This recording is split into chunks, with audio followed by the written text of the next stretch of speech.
யாத்ராகமம் 3ஆம் அதிகாரம் 16வது வசனம். நீ போய் இஸ்ரவேலின் மூப்பரை கூட்டி அவர்களிடத்தில், ஆபிரகாம், ஈசாக்கு, யாக்கோபு என்பவர்களுடைய தேவனாயிருக்கிற உங்கள் பிதாக்களுடைய தேவனாகிய கர்த்தர் எனக்கு தரிசனமாகி உங்களை நிச்சயமாய் சந்தித்து எகிப்தில் உங்களுக்கு செய்யப்பட்டதை கண்டேன் என்றும். ஒரு விசையாய் கண்களை மூடி ஜெபிக்கலாம்.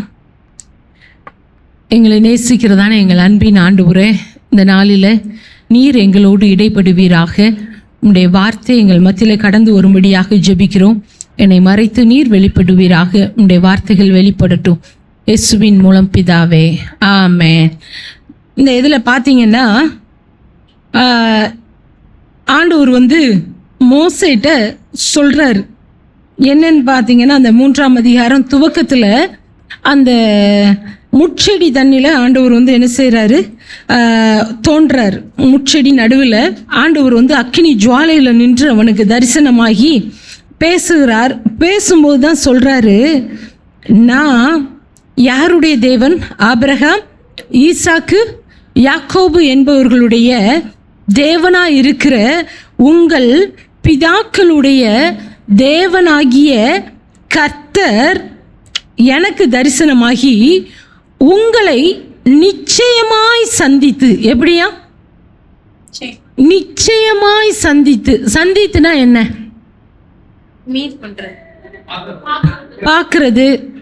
அப்புறம் பார்த்தீங்கன்னா, இப்போ தேவையை சந்திச்சாங்க அப்படின்னு நம்ம சொல்றோம். அப்படின்னா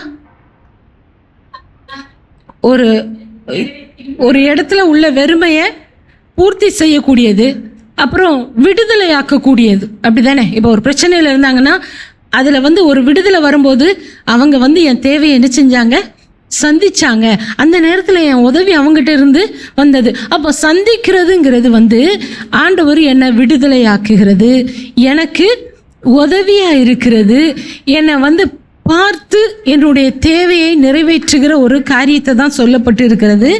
இங்கே ஆண்டவர் சொல்கிறாரு, உங்களை நிச்சயமாய் சந்தித்து எகிப்தில் உங்களுக்கு செய்யப்பட்டதை கண்டேன். இப்போ நல்லா வேதத்தை வாசித்து நல்லா தெரிஞ்சவங்க இருக்கீங்க. ஆனால் புதியவர்களும் நிறைய இருக்கிறதுனால நான் ஆரம்பத்தில் இருந்து சொல்லுகிறது நல்லா இருக்கும்னு நான் நினைக்கிறேன். யாத்ராகமம் 1ஆம் அதிகாரத்தில் பார்த்தீங்கன்னா சொல்லப்பட்டிருக்கு, அந்த இஸ்ரவேல் புத்திரருக்கு என்ன பிரச்சனைன்னு பார்த்தீங்கன்னா, அவங்க எகிப்துக்கு போகும்போது 70 பேரா என்ன செய்கிறாங்க? போகிறாங்க. எகிப்து தேசத்துக்கு போனது எத்தனை பேர்? 70 பேர். அவங்க எப்படி போனாங்கன்னா, அங்கே அவங்களுடைய சகோதரன், அவங்களுடைய பையன் எங்கே இருக்கிறாரு? பெரிய பொறுப்பில் இருக்கிறார். பார்வோனுக்கு அடுத்தபடியாக இருக்கிறது யாரு? யோசேப்பு.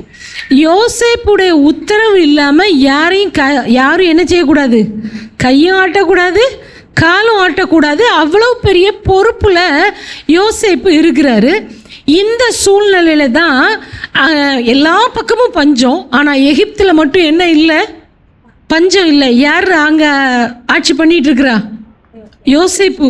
அழகா பார்வோன் சொல்வார், உன்னை போல ஞானவான் வேற ஒருத்தரும் கிடையாது. அந்த அளவுக்கு ஒரு ஞானவானா இருந்து யோசேப்பு அங்கே என்ன செஞ்சிட்டு இருக்கிறாரு? எல்லா காரியத்தையும் ஒழுங்குபடுத்தி கொண்டு இருக்கிறார். இந்த சூழ்நிலையில தான் யோசேப்பினுடைய தகப்பனார், சகோதரர்கள், அவங்க மனைவிகள், பிள்ளைங்க எல்லாமே என்ன செய்கிறாங்க? எகிப்துக்கு வர்றாங்க. அப்படி வந்தது எத்தனை பேர்? 70 பேர். அடுத்த வசனத்தில் சொல்லப்பட்டிருக்கு, யோசேப்பும் அவனுடைய சகோதரர் யாவரும், அந்த தலைமுறையார் எல்லாரும் என்ன செஞ்சிட்டாங்க? மரணம் அடைஞ்சிட்டாங்க. இஸ்ரவேல் புத்திரர் மிகுதியும் பலுகி ஏராளமாய் பெருகி பலத்திருந்தார்கள். தேசம் அவர்களால் நிறைந்தது. இங்க வசனம் சொல்லுகிறது, இஸ்ரவேல் புத்திரர் மிகுதியும் பலுகி ஏராளமாய் பெருகி பலத்திருந்தார்கள். தேசம் அவர்களால் நிறைந்தது. தேசம் அவர்களால் நிறைந்தது. யோசேப்பை அறியாத புதிய ராஜன் ஒருவன் எகிப்தில் தோன்றினான். இப்போ யோசேப்பை குறித்து தெரியாத ஒரு ஆளு எங்க என்ன ஆயிட்டாரு? ராஜாவாயிட்டாரு. யோசேப்பை குறித்து தெரிஞ்சவங்களுக்கு தெரியும், யோசேப்பு ஞானவான், அவன் இந்த இடத்துக்கு வரப்போய் தான் நமக்கெல்லாம் சாப்பாடு கிடைச்சிச்சு. அவ்வளவுத்துக்கு அவன் என்ன செஞ்சான் ஐடியாவா. இப்போ நம்ம அரசியலில் நம்ம சொல்லுவோம் இல்லையா, ஒவ்வொருத்தரை சொல்லுவாங்க, ஒவ்வொருத்தருக்கும் ஒவ்வொருத்தரை பிடிக்கும். அவங்க சொல்லுவாங்க இன்னார் ஆட்சி செஞ்சது தான் ரொம்ப பெஸ்ட்டாக ஆட்சி செஞ்சாங்க, அதுக்கப்புறம் வேற யாரும் இல்லை அப்படின்னு சொல்கிறாங்க. இப்படி ஒவ்வொருத்தருக்கும் ஒவ்வொரு தலைவர்களும் சொல்லுவாங்க. அது ஒவ்வொருத்தருடைய இதை பொறுத்து இருக்குது. சிலர் காமனாக சொல்லுவாங்க அவங்கள மாதிரி யாருமே ஆட்சி செஞ்சது இல்லை. ஏன்னா அது சரித்திரமாக இன்னைக்கு என்ன செய்து இருக்குது, எல்லாரும் அதை பார்க்குறாங்க, சொல்கிறாங்க. ஆனாலும் அதை மதிக்காதவங்களும் என்ன செஞ்சுட்டு இருக்காங்க, இருக்கதான் செய்கிறாங்க. இங்கே பார்த்தீங்கன்னா யோசேப்பை குறித்தே தெரியாத ஒரு ராஜா வர்றாரு. வந்தப்ப அவர் என்ன சொல்றாருன்னா, தன் ஜனங்களை நோக்கி, இதோ இஸ்ரவேல் புத்திரராகிய ஜனங்கள் நம்மிலும் ஏராளமானவர்களும் பலத்தவர்களுமாய் இருக்கிறார்கள். இப்போ இவனுக்கு கண்ணு எங்க போகுது, இஸ்ரவேல் ஜனங்கள் மேல. ஏன்? அவங்க ஏராளமானவர்களா இருக்காங்களாம், பலத்தவர்களுமா இருக்கிறாங்களாம். இங்க என்ன வருது, அவனுக்கு பொறாம வருது. அப்படிதானே? நம்ம ஆட்களை விட அவங்க சிலர் சிலருக்கு உதவி செய்யும் போதே பார்த்தீங்கன்னா, சிலர்கிட்ட அறிமுகப்படுத்தும் போதே அவங்களுடைய உதவி தேவைப்பட்டுச்சுன்னா, இவங்க யாரு, நம்ம ஆளு, கொஞ்சம் பார்த்து செய்யுங்க அப்படின்னு சொல்லுவாங்க. ஏன்? அது ஒரு இனப்பற்று, ஒரு அவங்களுக்குள்ள உள்ள ஒரு பற்று, அந்த ஒரு இதுதான். இங்கேயும் இவனுக்குள்ள அந்த ஒரு வெறி ரொம்ப இருக்கு. நம்ம யாரு, எகிப்தியர்கள். இங்க பொழைக்க வந்தவங்க எப்படி ஆயிட்டாங்க சொல்லுவாங்கல்ல, அப்படி இந்த ஊருக்கு பொழைக்க வந்தான், அவன் மட்டும் வந்தான். இப்ப பாரு அவன் எப்படி ஆயிட்டான், ஓஹோன்னு வந்துட்டான், இடம் வாங்கிட்டான், வீடு கட்டிட்டான், அதை செஞ்சிட்டான், இதை செஞ்சிட்டான், அவன் நல்லா ஆயிட்டான். இந்த ஒரு எண்ணம் அன்னைக்கு யாருக்குள்ளேயும் வந்துச்சு, அந்த எகிப்து ராஜாவுக்குள்ள வந்துச்சு. என்னன்னா, இந்த எபிரேயர்கள் எப்படி இருக்காங்க, பரவி இருக்காங்க, பழுகி பெருகி இருக்கிறாங்க அப்படின்னு சொல்லிட்டு அடுத்து சொல்றான், அவங்க என்ன செய்யக்கூடாது, நம்மளை விட அதிகமாயிடக்கூடாது. அவங்க மேல இவனுக்கு எரிச்சல் வருது. இன்னொன்று பயம் வருது. என்ன வருது? பயம். எதுக்குன்னா, இவங்க நமக்கு விரோதமா என்ன செஞ்சிடக்கூடாது, கூட்டம் கூடி நம்மளை என்ன செஞ்சிடக்கூடாது, எதிர்த்துற கூடாது. ஏன்? இவங்கெல்லாம் எப்படி இருக்காங்க, கம்மியாக இருக்காங்க, அவங்க நிறைய இருக்காங்க. அப்போ இவங்களுக்கு அவங்கள குறித்த பயம். சில நேரம் உங்களை அளவுக்கு அதிகமாக யாராவது நெருக்குறாங்கன்னா ஒன்று தெரிஞ்சுக்கோங்க, உங்களை குறித்து அவங்களுக்கு என்ன இருக்குது, பயம். அதனால் உங்களை என்ன செய்கிறாங்க, கஷ்டப்படுத்துகிறாங்க, வேற ஒன்றுமே இல்லை. இங்கேயும் பார்த்தீங்கன்னா இவங்களை குறித்த பயம் எகிப்து ராஜாவுக்கு வந்ததுனால என்ன செஞ்சான்னா, அதாவது அவங்க அந்த தேசத்தை விட்டு என்ன செஞ்சிடக்கூடாது, போயிடக்கூடாது. அதுக்காக ஒரு உபாயம் பண்ணணும், அதாவது உபாயம் பண்ணணும் அப்படிங்கிறாரு. அப்படின்னா என்னன்னா, ஒரு தந்திரம் பண்ணணும். அது என்ன தந்திரம் அப்படின்னு பார்த்தீங்கன்னா, அவர்களை சுமை சுமக்கிற வேலையினால் ஒடுக்கும்படிக்கு அவர்கள் மேல் விசாரணைக்காரரை வைத்தார்கள். அப்பொழுது அவர்கள் பார்வோனுக்காக பித்தோம், ராமசேஸ் என்னும் பண்டசாலை பட்டணங்களை கட்டினார்கள். இங்க அவங்க என்ன செய்யறாங்கன்னா, சுமை சுமக்கிற வேலையினால இவங்களை என்ன செய்யறாங்க, கஷ்டப்படுத்துறாங்க, கடும் வேலை கொடுக்காங்க. இவங்களை ரெஸ்டே இல்லாத அளவுக்கு இவங்களை எப்படி ஆக்கிட்டு இருக்காங்க, ரொம்ப கஷ்டமா கடினமா வேலைக்கு போயிட்டு சிலர் சொல்லுவாங்க, எப்பா இன்னைக்கு பயங்கரமான வேலை, உழுக்க என்ன செஞ்சிட்டாங்க, எடுத்துட்டாங்கன்னு சொல்றோம்ல. இந்த மாதிரி இவங்களாம் அவங்க என்ன செஞ்சிட்டு இருக்காங்க, உழுக்க எடுத்துட்டு இருக்காங்க, அவ்வளோ வேலை. அப்படிப்பட்ட சூழ்நிலையில பார்த்தீங்கன்னா, இது மட்டும் போதாதுன்னு சொல்லிட்டு இவங்க எப்படி இருக்காங்க, பழுகி பெருகிட்டு இருக்காங்க. இந்த பாப்புலேஷனை என்ன செய்யணும், குறைக்கணும், கட்டுப்படுத்தணும். அப்போ என்ன செய்யணும்னா, அதுக்கு அந்த எபிரேய மருத்துவச்சிகளை கூப்பிட்டு சொல்கிறான், அங்கே ஆண் பிள்ளை பிறக்கும்போது நீ என்ன செஞ்சிரு, கொஞ்சம் பிள்ளைங்களை கொன்று போட்டுரு. எவ்வளவு கொடூரமான ஒரு எண்ணம் பாருங்க. வேலை கடினமாக வாங்குறான், இது மட்டும் பத்தாதுன்னு சொல்லிட்டு அவங்க என்ன செஞ்சிடக்கூடாது, பெருகிடக்கூடாதுங்கிறதுக்காக கொன்று போட சொல்கிறான். ஆண் பிள்ளைகளை இவ்வளவு கடினமாக நடத்திட்டு இருக்கிறாங்க. இந்த இதில் பார்த்தீங்கன்னா இவங்க கூக்குரல் எழுப்பிட்டு இருக்காங்க. இவங்களால என்ன செய்ய முடியலை, ஒன்றும் செய்யவே முடியலை.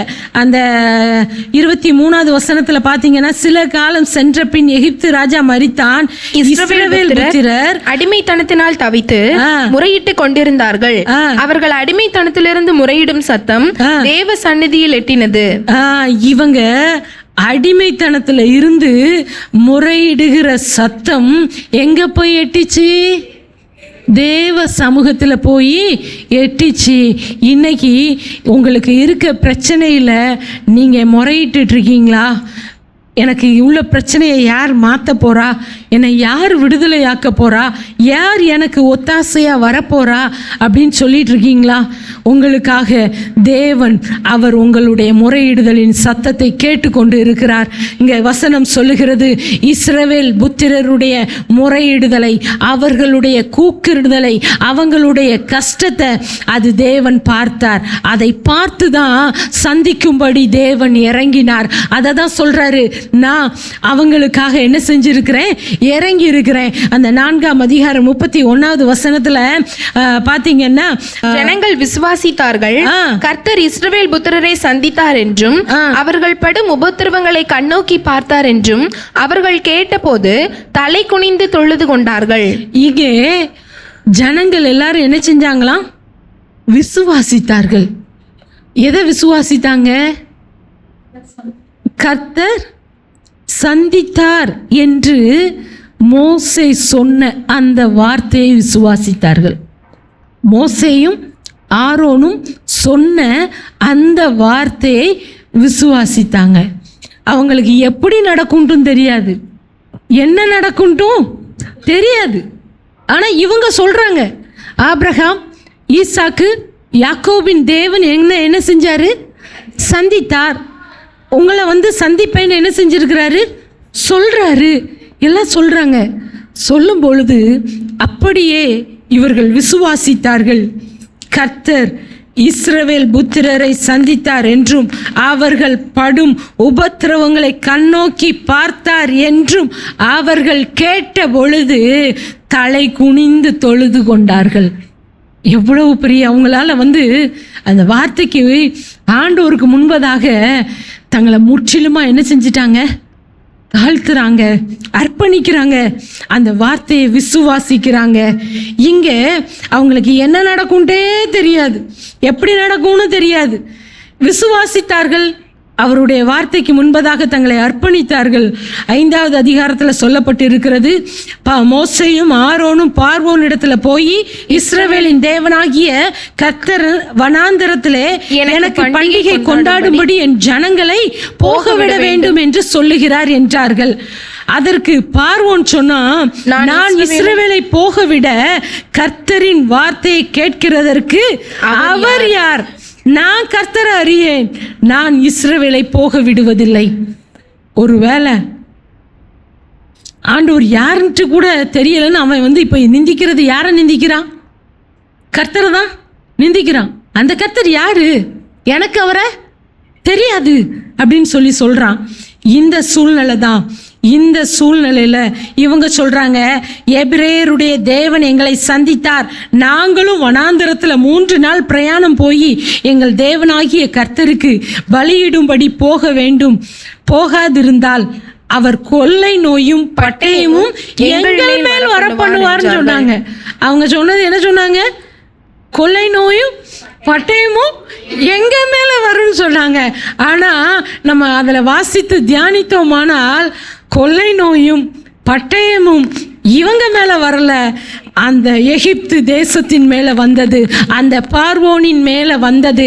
நீங்கள் கர்த்தருடைய வார்த்தைக்கு அர்ப்பணிங்க, கர்த்தருக்கு உங்களை ஒப்பு கொடுங்க, அவருடைய வார்த்தையை விசுவாசிங்க. இங்கே இஸ்ரவேல் ஜனங்கள் கர்த்தர் சந்திப்பார் என்ற வார்த்தையை அவர்கள் விசுவாசித்தார்கள். இன்னைக்கு தேவன் உங்களை விடுதலையாக்குவார், உங்கள் பிரச்சனையை மாற்றுவார், உங்களுடைய தேவையை சந்திப்பார், உங்கள் பலவீனத்தை மாற்றுவார், உங்களுக்கு சுகத்தை தருவார் என்று சொல்லுகிற வார்த்தையை எத்தனை பேர் விசுவாசிக்கீங்களோ நீங்கள் பெற்றுக்கொள்ளுவீர்கள். இங்கே இஸ்ரவேல் ஜனங்கள் விசுவாசித்தாங்க. இவங்க போய் சொல்றாங்க, நாங்க கர்த்தருக்கு ஆராதனை செய்ய போகாட்டி எங்க மேல நோய் வந்துடும், எங்க மேல பட்டயம் வந்துடும் சொல்றாங்க. ஆனா கூட அவன் கண்டுக்கிடல. என்ன நடந்தது என்றால், அங்க பாத்தீங்கன்னா அந்த 9வது வசனம் 23வது வசனத்துலலாம் பாத்தீங்கன்னா, அந்த மனிதர் மேல் முன்னிலும் அதிக வேலையை சுமத்துங்கள், அதில் அவர்கள் கஷ்டப்படட்டும், வீண் வார்த்தைகளுக்கு அவர்கள் செவி கொடுக்க விடாதிருங்கள் என்று கட்டளையிட்டான். இங்கே என்னன்னா, முன்னிலும் அதிகமாய் வேலையை சுமத்துங்கள், அதில் அவங்க என்ன செய்யட்டும், கஷ்டப்படட்டும். இஸ்ரவேல் புத்திரருக்கு ஏற்கனவே உள்ள பிரச்சனையை தாங்க முடியாம தான் என்ன செஞ்சிட்டு இருக்காங்க, முறையிட்டு இருக்காங்க, கூக்குரலிட்டு இருக்காங்க. இப்போ ஆராதிக்க போகணும்னு கேட்ட அடுத்த நிமிஷமே என்ன நடக்கு, மிக அதிகமான கஷ்டம், வேலைப்பளு. செங்கல் கொடுத்துட்டு இருந்தாங்க, அதையும் என்ன செய்ய வச்சுட்டாங்க, பொறுக்க வச்சுட்டாங்க. வைக்கோல் எல்லாத்தையும் இவங்களை போய் தேடி எல்லாம் சேகரித்து எல்லாம் எடுத்துட்டு வாங்க, வேலையை அதிகமாக்கிட்டாங்க. அவங்க சும்மா இருக்க போய் தான் எங்கே போகணும்னு சொல்கிறாங்க, ஆராதிக்க போகணும்னு சொல்கிறாங்க. ஒருவேளை நீங்கள் நான் சர்ச்சுக்கு வந்துட்டேன், நான் ஜெபம் பண்ணி தான் பார்க்கேன், என் பிரச்சனை தீரவே இல்லைன்னு சொல்லிட்டு இருக்கீங்களா? கவலைப்படாதீங்க. அன்னைக்கு இஸ்ரவேல் ஜனங்களுக்கு பிரச்சனை அதிகமாச்சு, ரொம்ப அதிகமாச்சு. அவங்களால முடியாத அளவுக்கு அவங்க மோசைட்டே ஆரோன்ட்டு, எப்பா நாங்கள் சும்மா தான் இருந்தோம், எங்களை வந்து என்ன செஞ்சிட்டீங்க, இப்போ கூட கொஞ்சம் கஷ்டப்படுத்திட்டீங்களேன்னு சொல்கிற அளவுக்கு என்ன ஆயிட்டு, பிரச்சனை அதிகம். ரொம்ப சுமையை சுமக்க வைக்கிறாங்க, ரெஸ்ட் இல்லாமல் கஷ்டப்படுத்துகிறாங்க. இந்த சூழ்நிலையில் இப்போ மோசைக்கு ரொம்ப கஷ்டமாக இருக்குது. ஆண்டவரே, நான் பேசாமல் என்ன மேய்ச்சிட்டு இருந்தேன், ஆடு மேய்ச்சிட்டு இருந்தேன், என்ன நீர் தான் என்ன செஞ்சிரு, போய் இந்த ஜனங்களை மீட்டெடுக்கிறதுக்கு நான் வந்திருக்கேன்னு சொல்லுன்னு சொன்னீரு. உம்முடைய வார்த்தையை நம்பி நான் வந்தேன், ஆனால் என்னால் இப்போ ஏன் ஜனங்கள் ரொம்ப கஷ்டப்படுறாங்க. மோசே போய் முறையிடுறான். முறையிடும் போது ஆண்டவர் அவனுக்கு வந்து சொல்றாரு, நான் பார்வோனுக்கு செய்வதை இப்பொழுது காண்பாய். பலத்த கையை கண்டு அவர்களை போகவிட்டு, பலத்த கையை கண்டு அவர்களை தன் தேசத்திலிருந்து துரத்தி விடுவான் என்று ஆண்டவர் சொன்னார்.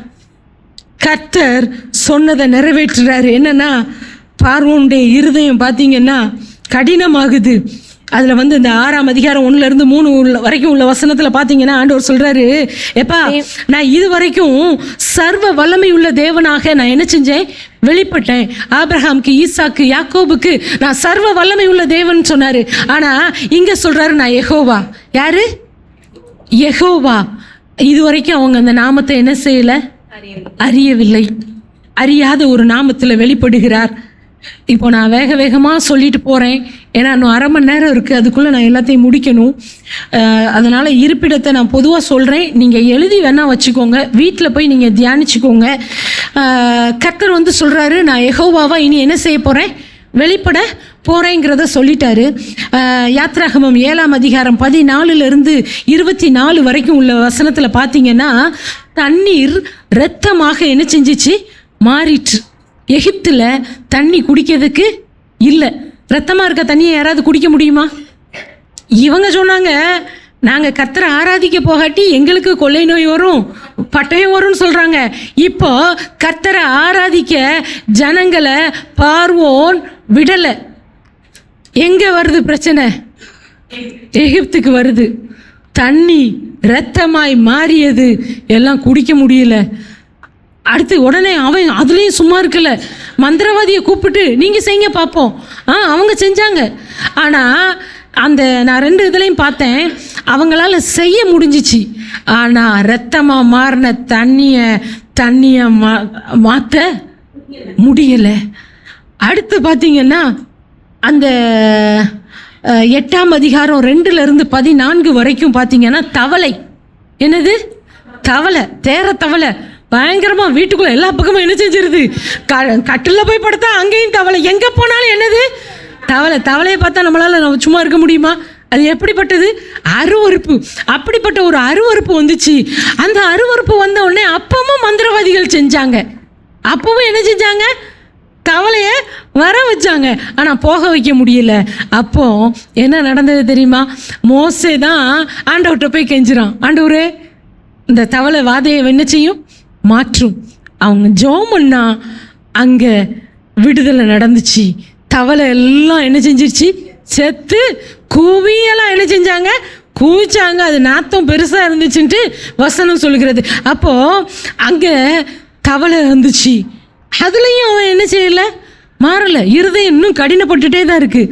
பெண்களினால் வாதம் வருது. 8ஆம் அதிகாரம் 16லிருந்து 18 வரைக்கும் பார்த்தீங்கன்னா அதில் பேன் வருது. பேன் வந்த உடனே இப்போ மந்திரவாதிகளால் அதை என்ன செய்ய முடியல. இப்போ சொல்கிறாங்க இது தேவனுடைய விரல் என்றார்கள். எப்போ அவங்களால செய்ய முடியலன்னு ஒன்னே தான் சொல்கிறாங்க, இது தேவனுடைய விரல் என்றார்கள். அடுத்து பார்த்தீங்கன்னா வண்டுகளினால் வாதம் வருது. அந்த வசனம் 21லிருந்து 31 வரைக்கும் பார்த்தீங்கன்னா ஒரே வண்டு, அந்த வண்டுனால வாத. அதுக்கப்புறம் பார்த்தீங்கன்னா மிருக ஜீவன்கள் மேல் வந்த கொடிதான கொள்ளை நோய் வாதை. அதில் நிறைய மிருக ஜீவன்கள் என்ன செஞ்சிச்சு, செத்து போயிட்டு. அது எதில் இருக்குன்னா 9ஆம் அதிகாரம் 3லிருந்து 7 வரைக்கும் அந்த இது எல்லாமே என்ன செஞ்சிருச்சு, செத்து போயிட்டு. அந்த இதில் பார்த்தீங்கன்னா இஸ்ரவேலரின் மிருக ஜீவன்களில் ஒன்றாகிலும் சாகவில்லை. ஒன்றாகிலும் அது என்ன செய்யல, சாகல. அப்படி ஒரு அற்புதத்தை ஆண்டவர் செஞ்சாரு. அடுத்து பார்த்தீங்கன்னா மனிதர் மேலும் மிருக ஜீவன்கள் மேலும் வந்த எரிபந்தமான கொப்புளங்களினால வாதம் வருது. எகிப்தியர்களுக்கு தான் வருது, யாருக்கு வரல, இஸ்ரவேலருக்கு வரல. இந்த கொப்புளங்கள் வந்தப்ப வசனம் சொல்லுகிறது, அது எதில் இருக்குன்னா 9ஆம் அதிகாரம் 8லிருந்து 11 வரைக்கும் இதில் சொல்லப்பட்டு இருக்கிறது. இந்த கொப்புளங்கள் வந்ததுனால அது யாருக்கும் வந்துட்டான், மந்திரவாதிகளுக்கும் அந்த கொப்புளங்கள் வந்ததுனால இப்போ அவங்க மோசைக்கு முன்பதாக நிற்க முடியவில்லை. எவ்வளவு பெரிய அற்புத கிரியை செய்கிறார் பாருங்க ஆண்டவர். ஆண்டவருடைய பலத்த கிரியை அங்கே செய்ய ஆரம்பிக்கிறாரு. மந்திரவாதிகளால் விடுதலையை கொடுக்க முடியல. மந்திரவாதிகள் சொல்றாங்க இது தேவனுடைய விரல். இப்போ மந்திரவாதிகள் அங்கே மோசைக்கு முன்பதாக நிற்க முடியவில்லை. இவ்விதமாய் தேவனுடைய பலத்த கிரியை அங்கே வந்துச்சு. இப்போ மந்திரவாதிகள் சொல்றாங்க இவங்களுக்கு முன்னால நிற்க முடியல. அதான் வசனம் சொல்றது என்னன்னா என்னாகமத்தில் 23 பார்த்தீங்கன்னா யாக்கோபுக்கு விரோதமான மந்திரமும் இல்லை, இஸ்ரவேலுக்கு விரோதமான குறி சொல்லுதலும் இல்லை. உங்களுக்கு விரோதமா யாரும் மந்திரவாதம் பண்ணிட்டாங்கன்னா நீங்கள் பயப்படாதீங்க. ஏன்னா ஆண்டவர் அதை மாற்ற போதுமானவராக இருக்கிறாரு. இங்கே ஆண்டவர் தான் அதான் சொல்கிறாரு, மந்திரம் மாயம் எதுவுமே இல்லை. ஐயோ அவங்க மைய போட்டுட்டாங்கங்க, அதெல்லாம் ஒன்றுமே செய்யாது. நீங்கள் கர்த்தருக்குள்ளே இருந்தால் எதுவும் உங்களை சேதப்படுத்தாது. மோசைக்கு முன்பதாக மந்திரவாதியால் நிற்க முடியவில்லை. நீங்கள் கர்த்தரோட இருந்தீங்கன்னா, கர்த்தர் உங்களோட இருந்தார்னா உங்களுக்கு முன்பதாக மந்திரவாதிகளால் நிற்க முடியாது. இதுதான் தேவனுடைய பலத்த கிரியை. இங்கே அதான் நடந்துச்சு. அடுத்து பார்த்தீங்கன்னா கல் மலையினால் வாத. அது எதுலன்னா 9ஆம் அதிகாரம் 12லிருந்து 33 வரைக்கும் கல் மலையினால் வாத. அப்புறம் பார்த்தீங்கன்னா வெட்டுக்கிளிகளினால் வாத. அது 10ஆம் அதிகாரம் 1லிருந்து 20 வரைக்கும் அந்த வெட்டுக்கிளிகளினால் வாத. அடுத்து பார்த்தீங்கன்னா வசனம் 21லிருந்து 23 வரைக்கும் காரிருளினால் வாதை. அடுத்து இதில் பார்த்தீங்கன்னா இதில் இந்த காரிருள் எங்கே இருக்குன்னா எல்லாமே இந்த இப்போ நான் சொல்ற எல்லா வாதையும் யாருக்குன்னா எகிப்தியர்களுக்கு தான். எபிரேயர்கள் இதுல கொஞ்சம் கூட என்ன செய்யல, பாதிக்கப்படலை. அவங்களுக்கு இருட்டும் வரல, அவங்களுக்கு வெளிச்சம் இருந்துச்சு. 10வது வசனம் சொல்லப்பட்டு இருக்கிறது, தலைப்பிள்ளை சங்காரமாகிய வாதை இருக்கு. அது 12ஆம் அதிகாரம் 29 30 10வது வாதை. 10 வாதைகள் வந்துச்சு. இந்த 10 வாதைகள்ல ஒன்று கூட ஆண்டவர் தம்முடைய பிள்ளைகளுக்கு அனுமதிக்கவில்லை. அது எல்லாம் யார கர்த்தரை ஆராதிக்க போக விட மாட்டேன், அந்த கர்த்தர் யாருன்னு எனக்கு தெரியாதுன்னு சொன்னான் பாருங்க, அவனுக்கு தான், அவனுடைய ஜனங்களுக்கும் அந்த பிரச்சனை வந்துச்சு. ஆனா அவருடைய வார்த்தையை விசுவாசித்த பிள்ளைங்களுக்கு ஆண்டவர் அற்புதத்தை செய்தார், அங்க வித்தியாசத்தை காண்பித்தார். இங்க பாத்தீங்கன்னா அடுத்து பஸ்காவை குறித்து சொல்லப்பட்டு இருக்கிறது. அந்த 12ஆம் அதிகாரம் 3வது வசனத்திலிருந்து 8வது வசனம் வரைக்கும் வாசிங்க. நீங்கள் இஸ்ரவேல் சபையார் யாவரையும் நோக்கி, இந்த மாதம் 10ஆம் தேதியில் வீட்டு தலைவர்கள் வீட்டுக்கு ஒரு ஆட்டுக்குட்டியாக ஒவ்வொருவரும் ஒவ்வொரு ஆட்டுக்குட்டியை தெரிந்து கொள்ள கடவர்கள். ஒரு வீட்டில் இருக்கிறவர்கள் ஒரு ஆட்டுக்குட்டியை புசிக்கிறதற்கு போதுமான பேர்களாய் இராமற் போனால் அவனும் அவன் சமீபத்தில் இருக்கிற அவனுடைய அயல் வீட்டுக்காரனும் தங்களிடத்தில் உள்ள ஆத்துமாக்களின் லெக்கத்துக்கு தக்கதாக ஒரு ஆட்டுக்குட்டியை தெரிந்து கொள்ள வேண்டும். அவனவன் புசிப்புக்கு தக்கதாக லெக்கம் பார்த்து ஆட்டுக்குட்டியை தெரிந்து கொள்ள வேண்டும். அந்த ஆட்டுக்குட்டி பழுதற்றதும் ஆணும் ஒரு வயதுள்ளதுமாய் இருக்க வேண்டும். செம்மறி ஆடுகளிலாவது வெள்ளாடுகளிலாவது அதை தெரிந்து கொள்ளலாம். அதை இந்த மாதம் 14ஆம் தேதி வரைக்கும் வைத்திருந்து இஸ்ரவேல் சபையின் ஒவ்வொரு கூட்டத்தாரும் சாயங்காலத்தில் அதை அடித்து அதன் இரத்தத்தில் கொஞ்சம் எடுத்து தாங்கள் அதை புசிக்கும் வீட்டு வாசல் நிலைக்கால்கள் இரண்டிலும் நிலையின் மேற்சட்டத்திலும் தெளித்து அன்று ராத்திரியிலே அதன் மாம்சத்தை நெருப்பினால் சுட்டு புளிப்பில்லா அப்பத்தோடும் கசப்பான கீரையோடும் அதை புசிக்க கடவர்கள். அதாவது ஆட்டுக்குட்டியை எப்படி செலக்ட் பண்ணணும் அப்படிங்கிறத சொல்றாரு, அப்படிதானே? அந்த 3வது வசனத்துல இருந்து சொல்றாரு, ஒரு ஆட்டுக்குட்டியை தேர்ந்தெடுக்கணும். அந்த ஆடு எப்படி இருக்கக்கூடாது, பழுதானதா இருக்கக்கூடாது, அதுக்கு ஒரு பழுதற்றதாக இருக்கணும். அப்புறம் செம்மறி ஆடாக இருக்கலாம், வெள்ளாடாக இருக்கலாம், எதனாலும் என்ன செஞ்சுக்கலாம், தெரிந்து கொள்ளலாம். இப்படி என்று அந்த பஸ்காவை எப்படி அதுக்கு என்ன செய்யணும் அப்படிங்கிற ஒரு நியமங்களை கொடுக்குறாரு. கொடுத்துட்டு அந்த 12வது வசனத்தில் பாருங்க, அந்த ராத்திரியிலே நான் எகிப்து தேசம் எங்கும் கடந்து போய் எகிப்து தேசத்தில் உள்ள மனிதர் முதல் மிருக ஜீவன்கள் மட்டும் முதற் பேராய் இருக்கிறவைகளை எல்லாம் மதம் பண்ணி எகிப்து தேவர்களின் மேல் நீதியை செலுத்துவேன், நானே கர்த்தர். இங்க கர்த்தர் சொல்றாரு என்னன்னா, இந்த இஸ்ரவேல் புத்திரர் எல்லாம் நைட்டு என்ன செய்யணும், ஒரு ஆட்டுக்குட்டியை எடுத்து அதை பலி செலுத்தி அந்த ரத்தத்தை என்ன செஞ்சிடணும், எடுத்து வீட்டு நிலைக்கால்களில் என்ன செய்யணும், தெளிக்கணும். தெளிச்சிட்டு உள்ளே இருந்து அந்த கறியை வேக வைக்கிறது, தண்ணீரில் என்ன செய்யக்கூடாது, வேக வைக்கக்கூடாது.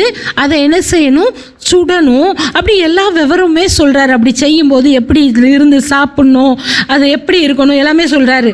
என்ன செய்யணும்னா, புசிக்க வேண்டிய விதமாவது உங்கள் அறைகளில் கச்சையை கட்டி கொண்டும் கால்களில் பாதரட்சையை தொடுத்து கொண்டும் உங்கள் கையில் தடியை பிடித்து கொண்டும் அதை தீவிரமாய் புசிக்க கடவீர்கள். இது கர்த்தருடைய பஸ்கா அப்படின்னு சொல்லிட்டு சொல்றாரு.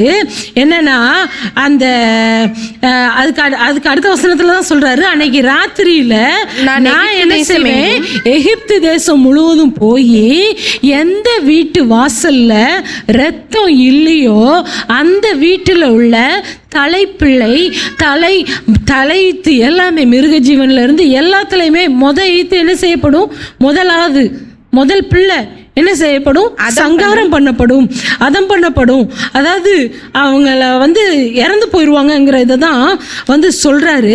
ஆனா நீங்கள் இருக்கும் வீடுகளில் அந்த இரத்தம் உங்களுக்கு அடையாளமாய் என்ன செய்யணும், இருக்கும். அந்த இரத்தத்தை கண்டு உங்களை கடந்து போவேன். நான் எகிப்து தேசத்தை அழிக்கும் போது அழிக்கும் வாதை உங்களுக்குள்ளே வராது இருக்கும் இப்படின்னு ஆண்டவர் சொல்றாரு. எல்லாம் சொல்லிட்டாரு. சொன்ன மாதிரியே கர்த்தர் செஞ்சார். செய்யும்போது பார்த்தீங்கன்னா என்ன நடந்துச்சுன்னா, இந்த காரியத்தை எல்லாம் செஞ்சார். அந்த 23வது வசனத்தில் வந்து பார்த்தீங்கன்னா அவங்க எல்லாம் செஞ்சிட்டு இருக்கிறாங்க. அப்பொழுது இந்த 27 கர்த்தருடைய பஸ்காவாகிய பலி அவர் எகிப்தியரை அதம் பண்ணி நம்முடைய வீடுகளை தப்ப பண்ணின போது எகிப்தில் இருந்த இஸ்ரவேல் புத்திரருடைய வீடுகளை கடந்து போனார் என்று நீங்கள் சொல்ல வேண்டும் என்றான். அப்பொழுது ஜனங்கள் தலை வணங்கி பணிந்து கொண்டார்கள். எல்லாத்தையுமே சொல்றாங்க. இப்ப எல்லாரும் அதை வணங்கி ஏற்றுக்கொள்றாங்க. அதுக்கு அடுத்து பாத்தீங்கன்னா, எகிப்து தேசத்தில் இருந்த முதற் பேர் அனைத்தையும் மிருக ஜீவன்களின் தலையீற்று அனைத்தையும் கர்த்தர் என்ன செஞ்சார்? அழித்தார். அப்பொழுது பார்வோனும் அவனுடைய சகல ஊழியக்காரரும் எகிப்தியர் யாவரும் ராத்திரியிலே எழுந்திருந்தார்கள். மகா கூக்குரல் எகிப்திலே உண்டாயிற்று. சாவில்லாத ஒரு வீடும் இருந்ததில்லை. இங்க இப்ப என்ன நடக்கு? எகிப்துல என்ன நடக்கு? மகா கூக்குரல். ஏன்? சங்காரம் ஆயிட்டாங்க. எல்லாம் பிள்ளைங்க எல்லாம் என்ன செஞ்சிட்டு இருக்காங்க? மரித்துட்டாங்க. இப்போ எகிப்திலே ஒரு பெரிய கூக்குரல் உண்டாயிற்று. சாவில்லாத ஒரு வீடும் இல்லை. ராத்திரியிலே அவன் மோசேயும் ஆரோனையும் அழைப்பித்து, நீங்களும் இஸ்ரவேல் புத்திரரும் எழுந்து என் ஜனங்களை விட்டு புறப்பட்டு போய் நீங்கள் சொன்னபடியே கர்த்தருக்கு ஆராதனை செய்யுங்கள் அப்படின்னு சொல்றாரு. அதுக்கு அடுத்து பாத்தீங்கன்னா 33வது வசனத்துல சொல்லப்பட்டு இருக்கிறது, எகிப்தியர் நாங்கள் எல்லாரும் சாகிறோமே என்று சொல்லி தீவிரமா இந்த ஜனங்களை தேசத்திலிருந்து அனுப்பிவிட அவர்களை மிகவும் துரிதப்படுத்தினார்கள். ஆண்டவர் சொன்னாரா? அங்க சொன்னார்ல 6ஆம் அதிகாரத்துல என்ன சொல்றாரு? அவங்க நான் என் பலத்த கையை என்ன செய்வேன்? காண்பிப்பேன். அப்போ அவர்கள் வந்து உங்களை என்ன செய்வாங்க? இந்த தேசத்திலிருந்து துரத்தி விடுவாங்க. இங்க அதுதான் நடக்கிறது. அவர்கள் துரிதப்படுத்தினார்கள். இவங்க சும்மா போல. அந்த 35 மோசே சொல்லி இருந்தபடி இஸ்ரவேல் ஜனங்கள் எகிப்தியரிடத்தில் வெள்ளியுடைமைகளையும் பொன்னுடைமைகளையும் வஸ்திரங்களையும் கேட்டார்கள். இங்க பாத்தீங்கன்னா என்னதெல்லாம் கேட்கிறாங்க? வெள்ளியுடைமை, பொன்னுடைமை, வஸ்திரங்களையும் வஸ்திரங்கள், இதெல்லாம் கேட்காங்க. எல்லாத்தையும் அவங்க என்ன செஞ்சுறாங்க? கொடுத்து நீங்க இங்க இருந்து போனா போதும். ஆனா இவங்க என்ன உபயோகம் பண்ணாங்க? முதல்ல அந்த உபாயம் என்ன பண்ணாங்க? என்ன தந்திரம் பண்ணாங்க? அந்த ராஜா, எகிப்து ராஜா என்ன தந்திரம் பண்ணா? இவங்க நான் இந்த தேசத்தை விட்டு போயிடக்கூடாது, இவங்க நமக்கு விரோதமா எழும்பிடக்கூடாது. ஆகவே இவங்களை என்ன செய்யணும்? ஒடுக்கணும், அடிமையா வேலை வாங்கினா. ஆனா கர்த்தர் சந்தித்தார். கர்த்தர் சந்தித்த வேளையில இவங்களை தேவன் விடுதலையாக்கினார். அவங்கள சும்மா அனுப்பல. அந்த தேசத்திலிருந்து பொன்னோடும் பொருளோடும் வஸ்திரங்களோடும் அனுப்பி வச்சாங்க. அவ்விதமாய் தேவனுடைய செயல் வெளிப்பட்டது.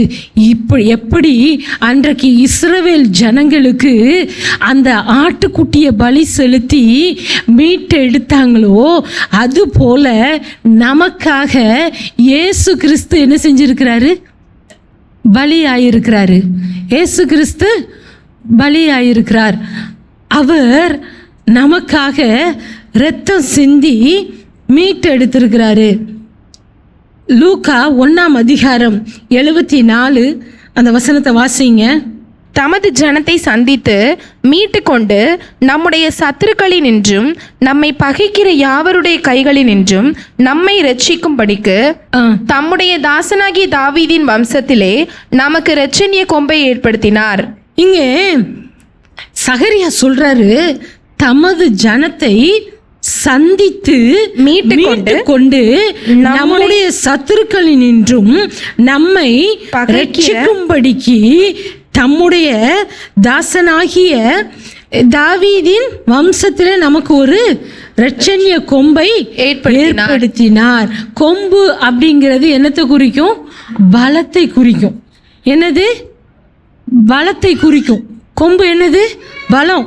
காண்டாமிருகத்துக்கு ஒத்த பலன், அந்த இது சொல்லுவாங்க. அந்த மாதிரி அது இஸ்ரவேல் புத்திரருக்கு இருந்தது என்று வசனம் இருக்கிறது. அவர்களுக்கு காண்டாமிருகத்துக்கு ஒத்த பலன் இருந்தது அப்படின்னு சொல்லி வசனம் இருக்கு. இங்கே வசனம் சொல்லுகிறது, அவர் ஒரு கொம்பை ஏற்படுத்தினார். அது என்னன்னா, தமது ஜனத்தை சந்தித்து மீட்டு கொள்ளும்படியாக, தம்முடைய ஜனத்தை சந்தித்து மீட்டு கொள்ளும்படியாக. அதான் வசனம் அந்த 75வது வசனத்தில் சொல்லப்பட்டு இருக்கிறது. நம்முடைய கால்களை சமாதானத்தின் வழியிலே நடத்தவும் அவ்விரக்கத்தினாலே உன்னதத்திலிருந்து தோன்றிய அருணோதயம் நம்மை சந்தித்திருக்கிறது என்றான். இங்க சொல்றாரு, உன்னதத்திலிருந்து தோன்றிய அருணோதயம். அருணோதயம், அருணோதயம்.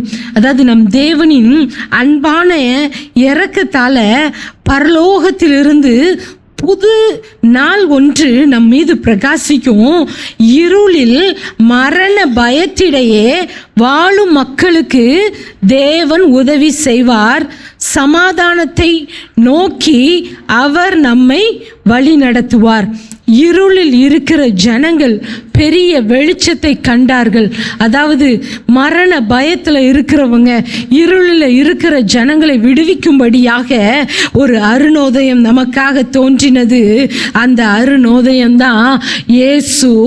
அவர் சொல்லப்பட்டிருக்கிற நம்முடைய கால்களை அமைதி வழியில் நடக்க செய்யவும், நம் கடவுளின் பரி உள்ளத்தாலும் இரக்கத்தாலும் விண்ணிலிருந்து விடியல் நம்மை தேடி வருகிறது. எங்க இருந்து தேடி வந்திருக்கு? விண்ணில் இருந்து, பரலோகத்தில் இருந்து ஒரு விடியல் நம்மை தேடி வந்திருக்கிறது.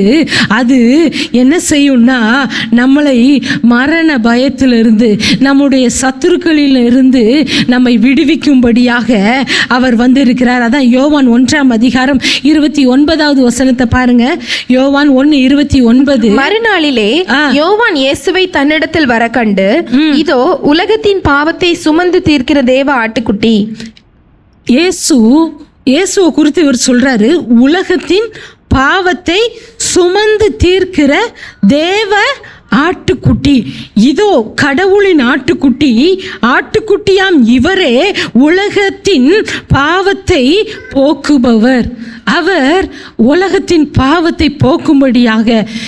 அன்னைக்கு அந்த சங்கார தூதன் அவங்க வீட்டை விட்டு கடந்து போகிறதுக்காக ஒரு ஆட்டுக்குட்டியை அவங்க வெட்டி அந்த இரத்தத்தை எடுத்து என்ன செய்கிறாங்க, நிலைக்காலில் பூசினாங்க. அன்னைக்கு அந்த வீடுகளில் பாதுகாப்பு இருந்துச்சு. இன்னைக்கு இயேசு கிறிஸ்துவின் இரத்தத்தினால எத்தனை பேர் கழுவப்பட்டு இருக்கிறார்களோ, வசனம் சொல்லுகிறது, இயேசு கிறிஸ்துவின் இரத்தம் சகல பாவங்களையும் நீக்கி நம்மை சுத்திகரிக்கிறது என்று. இயேசு கிறிஸ்துவின் இரத்தம் பாவத்திலிருந்து நம்மை விடுதலையாக்குகிறது. இது பார்த்தீங்கன்னா ஏசாயா 53:7 சொல்லப்பட்டிருக்கிறது. அவர் ஒடுக்கப்பட்டார், அவர் சிறுமைப்படுத்தப்பட்டார், ஆயினும் அவர் தம் வாயை திறக்கவில்லை. அடிப்பதற்கு இழுத்து செல்லப்பட்ட ஆட்டுக்குட்டி போலவும் தன்னை மயிர் கத்தரிக்கிறவனுக்கு முன்பாக இருக்கு, அது உரோமம் கத்தரிப்போர் முன்னிலையில் கத்தாத செம்மறி போலும் அவர் தம் வாயை திறவாது இருந்தார் என்று வசனம் சொல்றது. அவர் வாயை என்ன செய்யாமல் இருந்தாரா? திறவாமல் இருந்தாராம். எனக்கு அன்னைக்கு ஒரு நாள் இங்கே கொஞ்சம் செம்மறி ஆடு இருந்துச்சு. அதை பிடிச்சாங்க. அந்த ஆடுகள் எதுவுமே சத்தமே போடல. அப்போ நான் கேட்டேன், இந்த ஆடுகள் சத்தம் போடாதா? இப்போ வெள்ளாடெல்லாம் நம்ம பக்கத்தில் போனாலே அது என்ன செய்யும்? கத்தும். நான் வெள்ளாடு தான் ரொம்ப அதிகமாக பார்த்துருக்கேன். நான் செம்மறி ஆடோடு அவ்வளோவா பழகினது கிடையாது, எனக்கு தெரியாது. அப்போ அந்த ஆடு கத்தவே இல்லை. அப்போ நான் கேட்டப்போ அவங்க சொன்னாங்க, இது கத்தவே செய்யாது, சத்தமே போடாது, ரொம்ப அமைதியான ஒரு. இப்போ இது வெள்ளாடை நாங்கள் பிடிச்சிருந்தோம்னா ஊரையே என்ன செஞ்சுருக்கோம், கூப்பிட்ருக்கோம். ஆனால் செம்மறி ஆடு சத்தமே போடாது. நாங்கள் அப்போ தான் எனக்கு இந்த வசனம் தான் ஞாபகம் வந்தது. இப்போ அது இந்த இதோட வர்றதுனால நான் சொல்கிறேன். நான் பார்த்தேன், அந்த ஆடு உண்மையாகவே என்ன செய்யலை, கத்தவோ ஆர்ப்பாட்டம் பண்ணவோ எதுவுமே செய்யாமல் அமைதியாக இருந்துச்சு. இங்கே அப்படி தான் அவர் இருந்தாராம். தன்னை மயிர் கத்தரிக்கிறவனுக்கு முன்பதாக சத்தமிடாதிருக்கிற அந்த ஆட்டுக்குட்டியை போல அவர் அடிக்கப்படும் பொழுது தன்னுடைய வாயை திறவாதிருந்தார் என்று. அதே இது வசனம் 4வது வசனம் 5வது வசனத்தை பாருங்க. ஏசாயா 53:4 மெய்யாகவே அவர் நம்முடைய பாடுகளை ஏற்றுக்கொண்டு நம்முடைய துக்கங்களை சுமந்தார், நாமோ அவர் தேவனால் அடிபட்டு பாதிக்கப்பட்டு சிறுமைப்பட்டவர் என்று எண்ணினோம். நம்முடைய மீறுதல்களின் நிமித்தம் அவர் காயப்பட்டு நம்முடைய அக்கிரமங்களின் நிமித்தம் அவர் நொறுக்கப்பட்டார். நமக்கு சமாதானத்தை உண்டு பண்ணும் ஆக்கினை அவர் மேல் வந்தது, அவருடைய தழும்புகளால் குணமாகிறோம். இங்கே அவர் மெய்யாகவே நம்முடைய பாடுகளை என்ன செஞ்சாரு? ஏற்றுக்கொண்டார். இன்னைக்கு உங்களுக்கு அங்கலாய்ப்பு இருக்கலாம், என் பிரச்சனையை யார் தீர்க்க போறா, என் பாடு யார் தீர்க்க போறா, அதை எங்கேயும் என்னால் முடியாதுன்னு நீங்கள் நினைக்கிங்களா? இல்லைங்க, இயேசு உங்களுடைய பாடுகளை ஏற்றுக்கொண்டார், உங்களுடைய துக்கங்களை சுமந்தார். அவர் நம்முடைய பாவத்தின் நிமித்தம், நம்முடைய அக்கிரமங்களின் நிமித்தம் அவர் நொறுக்கப்பட்டார். அவருக்கு அழகும் இல்லை சௌந்தரியமும் இல்லாத அளவுக்கு, அவருடைய ரூபம் தெரியாத அளவுக்கு அவரை என்ன செஞ்சாங்கன்னா அடித்தாங்க, அவரை காயப்படுத்தினாங்க. நம்ம நினைக்கும் அவர் அசட்டை பண்ணப்பட்டவர், மனுஷரால் புறக்கணிக்கப்பட்டவர், துக்கம் நிறைந்தவராய் பாடு அனுபவித்தவருமாய் இருந்தார். அவரை விட்டு நம்முடைய முகத்தை மறைத்து கொண்டோம். அவர் அசட்டை பண்ணப்பட்டிருந்தார், அவரை எண்ணாமற் போனோம். அவர் நம்முடைய பாடுகளை ஏற்றுக்கொண்டார், நம்முடைய துக்கங்களை சுமந்தார். அவர் தேவனால வாதிக்கப்பட்டார்னு நினைச்சோம். இன்னைக்கும் நிறைய பேர் ஒருத்தங்க கஷ்டப்பட்டா உடனே சொல்லக்கூடிய காரியம், அவன் எவ்வளவு பாவம் செஞ்சான், அவன் பாவம் தான் அவனுக்கு, அல்ல அவ பாவம் தான் அவளுக்கு. உடனே என்ன செய்வாங்க? சொல்லுவாங்க. இதுதான் அவர் அப்படின்னு நம்ம நினைச்சோம். ஆனா அவர் அப்படி அல்ல. உங்களுக்காகவும் எனக்காகவும் தான் அவர் நம்முடைய மீறுதலின் நிமித்தம் அவர் காயப்பட்டார், நம்முடைய அக்கிரமங்களின் நிமித்தம் அவர் நொறுக்கப்பட்டார். நமக்கு சமாதானத்தை உண்டு பண்ணும் ஆக்கினை அவர் மேல வந்துச்சு. இன்னைக்கும் அவருடைய தழும்புகளால் நாம் குணமாகிறோம். அவருடைய தழும்புகளால் நாம் குணமாகிறோம். 1 கொரிந்தியர் 5:7 வசனத்தில் சொல்லப்பட்டிருக்கிறது, நம்முடைய பஸ்காவாகிய கிறிஸ்து நமக்காக பலியிடப்பட்டிருக்கிறாரே. அதாவது பழைய ஏற்பாடுல பாவத்தை போக்கணும்னா இன்னைக்கும் நிறைய பேர் செய்கிறாங்க. பாவம் போகணுன்னா என்ன செய்கிறாங்க? ஆடை போய் பலி செலுத்துகிறாங்க, குருவியை போய் பலி அதாவது கோழியை போய் பலி செலுத்துறாங்க. இப்படி ஒவ்வொன்றும் என்ன செய்கிறாங்க? பலி செலுத்துறாங்க. இப்படி பலி செலுத்துறதுனால ஒருவருடைய பாவமும் மன்னிக்கப்பட போகிறது கிடையாது. அதை மாற்றும்படியாக தான் தேவன் தம்மையே அவர் நமக்காக பலியாக ஒப்பு கொடுத்தார். அன்னைக்கு எப்படி பஸ்கா ஆட்டுக்குட்டி அனுசரிக்கப்பட்டதோ, எப்படி அந்த ஆட்டுக்குட்டி கொல்லப்பட்டு அதனுடைய இரத்தத்தை எடுத்து அந்த நிலைக்கால்களில் தெளிக்கும் பொழுது அங்கே ஒரு பாதுகாப்பு இருந்ததோ, அதே பாதுகாப்பு அவருடைய இரத்தத்திற்குள் வந்திருக்கிற ஒவ்வொருவருக்கும் இருக்கு. வேற ஒண்ணுமே இல்லை. நீங்களும் நானும் கேட்க வேண்டியது, அவரை நோக்கி கூப்பிட்டா போதும். இயேசுவே, உம்முடைய இரத்தத்தினால என்னை கழுவும், என் பாவங்களை மன்னியும் சொல்லி நம்ம கேட்டோம்னா அவர் நம்முடைய பாவங்களை மன்னித்து நம்மளை விடுதலையாக்க அவர் போதுமானவராக இருக்கிறாரு. பரிகாரம் நாம செலுத்த வேண்டியதில்லை, அவரே நமக்காக பரிகாரமாய் பலியானார். அவருடைய இரத்தத்தினால நீங்களும் நானும் மீட்கப்பட்டு இருக்கிறோம். அதாவது எபிரேயர் 12:24 வசனத்தில் சொல்லப்பட்டு இருக்கிறது ஆபேலுடைய இரத்தத்தை குறித்து. ஆபேலை காயின் என்ன செஞ்சிடறான்? கொன்று போட்டுருதான். அந்த கொன்று போட்ட உடனே அந்த ரத்தம் போய் ஆண்டவருடைய சமூகத்தில் நிற்கி, என் சகோதரன் என்ன செஞ்சிட்டான்? கொன்னுட்டான்ட்டு இங்கே வசனம் சொல்லுகிறது.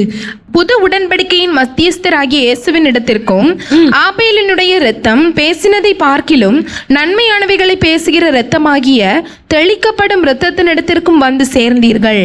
இங்கே ஆண்டவர் சொல்றாரு என்னன்னா, ஆபேலுடைய ரத்தம் பேசினதை பார்க்கிலும். ஆபேலுடைய ரத்தம் எதுக்கு பேசிச்சு? தன்னை கொலை செஞ்சிட்டான். அப்படிங்கிறத போய் தான் மன்றாடிச்சு. ஆனால் இயேசு கிறிஸ்துவின் இரத்தம் நமக்கு நன்மையானவைகளை பேசும் என்று வசனம் சொல்லுகிறது. அவருடைய தழும்புகளால் நாம் குணமாகிறோம். அவருடைய இரத்தத்தினால நம்ம பாவங்கள் நீங்க கழுவப்படுகிறோம். அது இயேசு கிறிஸ்துவின் இரத்தம் உங்களுக்கும் எனக்கும் நன்மையை தரும்படியாக அவர் நமக்காக பரிந்து பேசி கொண்டு இருக்கிறார், நமக்காக வேண்டுதல் செய்து கொண்டு இருக்கிறார். இயேசு கிறிஸ்துவின் இரத்தத்திற்குள்ள வந்துட்டீங்கன்னா உங்களுக்கு விடுதலை இருக்கு.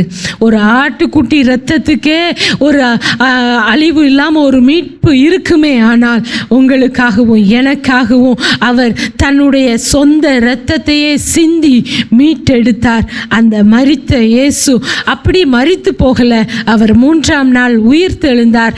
இன்றைக்கும் ஜீவிக்கிற ஜீவாதிபதியாய் நம்மோடு வாசம் பண்ணுகிறவராய் இருக்கிறார்.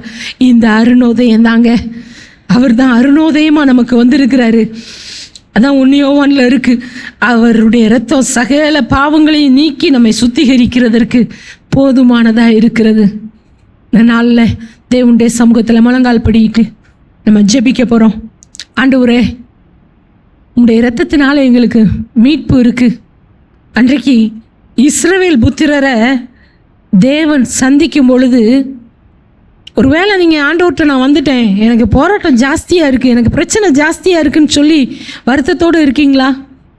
அவரை நோக்கி பாருங்க, அவரை நோக்கி பாருங்க. இஸ்ரவேல் புத்திரருக்கு அப்படி தான் பிரச்சனை வந்துச்சு. போய் கேட்டதுக்கப்புறம் அதிகமாக்குனாங்க, வேலையை அதிகமாக்குனாங்க. ஆனால் கர்த்தருடைய கரம் அங்கே வெளிப்பட்டது. கர்த்தருடைய கரம் வெளிப்பட்டது. கர்த்தருடைய கரம் வெளிப்பட்ட போது 10 வாதைகளினால வாதித்தார். அவங்களுக்கு கூக்குரல் உண்டாயிற்று. இவர்களுக்கோ பொன்னும் பொருளும் உடைமைகளோடும் புறப்பட செய்யத்தக்க தேவன் உதவி செய்தார். இன்னைக்கு நீங்கள் எதை இழந்து போயிருக்கீங்க? உங்களுடைய உரிமையை இழந்து போயிருக்கிறீங்களா? உங்களுடைய வாழ்க்கையில் வியாதியோடு, பிரச்சனையோடு அல்ல போராட்டத்தோடு இருக்கிறீங்களா? உங்களுக்காக இயேசு கிறிஸ்து தன்னுடைய சொந்த இரத்தத்தையே சிந்தி இருக்கிறார். நீங்கள் பலி செலுத்த வேண்டியதில்லை, நீங்கள் அவர் எதையுமே கொண்டு கொடுக்க வேண்டியதில்லை. உங்கள் இருதயத்தை கொடுத்தா போதும், உங்கள் இருதயத்தை கொடுத்தா போதும். ஏசப்பா, என் இருதயத்துக்குள்ளே வாங்கன்னு சொன்னால் உங்கள் மேலே இயேசுவின் ரத்தம் தெளிக்கப்படும். உங்கள் மேலே இயேசுவின் ரத்தம் காணப்படும். உங்கள் மேலே இயேசுவின் ரத்தம் காணப்படும் பொழுது சங்காரம் பண்ணக்கூடிய அந்த சத்துருவின் கிரியையில் இருந்து, அந்த போராட்டத்தில் உங்கள் வாழ்க்கையை உங்களை அழிக்க நினைக்கிற ஆண்டவர் சொல்கிறாரு, பிசாசு கொல்லவும் அழிக்கவுமே வருகிறான், அவன் வேறொன்றுக்கும் வரான், நானோ அவைகளுக்கு ஜீவன் அளிக்கவும் அந்த ஜீவன் பரிபூர்ணப்படவும் வந்தேன். ஆண்டவர் சொல்கிறாரு, உங்களுக்கும் எனக்கும் பரிபூர்ண ஜீவனை தந்தருளும்படியாய் என் தேவன் பலியானார். அல்லேலூயா, தேங்க்யூ ஜீசஸ். நேசிக்கிறதான எங்கள் அன்பின் ஆண்டவரே, இந்த நாளில் உம்முடைய சமூகத்தில் வந்திருக்கிற ஒவ்வொருவரையும் உம்முடைய இரத்தத்தின் வல்லமையினால நீர் நிரப்புவீராக. ஆண்டவரே, உம்முடைய இரத்தம் எங்களை விடுதலையாக்குகிறதா இருக்கிறதே. ஆபேலுடைய இரத்தம் பேசுமே, ஆனால் அதை விட அதிக நன்மைகளை பேசுகிற உம்முடைய இரத்தத்தின் வல்லமை ஆண்டவரே ஒவ்வொருவருடைய வாழ்க்கையிலும் வெளிப்படுவதாக. ஒவ்வொரு பிள்ளைங்க மேலையும் அவர்கள் வீடுகளின் மேலையும் இயேசுவின் இரத்தம் தெளிக்கப்படுவதாக. எல்லா விதமான ஆபத்து அனர்த்தங்களும் இயேசுவின் நாமத்தினால கடந்து போவதாக. பிள்ளைகளுக்கு ஆசீர்வாதம் உண்டாயிருப்பதாக. ஆண்டவரே, உடைய பிள்ளைகளை நீர் ஆசீர்வதித்து நடத்துங்கப்பா. ஆண்டவரே, அன்றைக்கு இஸ்ரவேல் ஜனங்கள் நீர் அவர்களை சந்திப்பீர் என்று சொன்ன வார்த்தையை கேட்ட பொழுது அவர்கள் விசுவாசித்தார்கள். ஆண்டவரே, அதை பணிந்து கொண்டு ஏற்றுக்கொண்டார்கள். அப்பா, நாங்க விசுவாசிக்கணும்ப்பா. எங்களை நீர் விடுதலை ஆக்குகிறவர். எங்களுடைய பாடுகளை நீர் ஏற்றுக்கொண்டீர். எங்களுக்காக நீர் மரித்தீர். ஆண்டவரே, உம்முடைய இரத்தம் எங்களுடைய பாவங்களை நீக்கி சுத்திகரிக்கிறது. ஆண்டவரே, உம்முடைய தழும்புகளால் நாங்கள் குணமாகிறோம் என்று விசுவாசிக்க நீர் எங்களுக்கு உதவி செய்யுங்கப்பா. உம்முடைய கரத்தில் எங்களை ஒப்பு கொடுக்கிறோம். வந்த ஒவ்வொரு பிள்ளைங்களையும் ஆசீர்வதியும், விடுதலை ஆக்கும். உம்முடைய நாம மகிமைப்படட்டும். துதி கன மகிமை எல்லாம் உமக்கு செலுத்துகிறோம். மீட்பர் இயேசுவின் மூலம் ஜெபங்களும் ஜீவனுள்ள நல்ல பிதாவே, ஆமென், ஆமென்.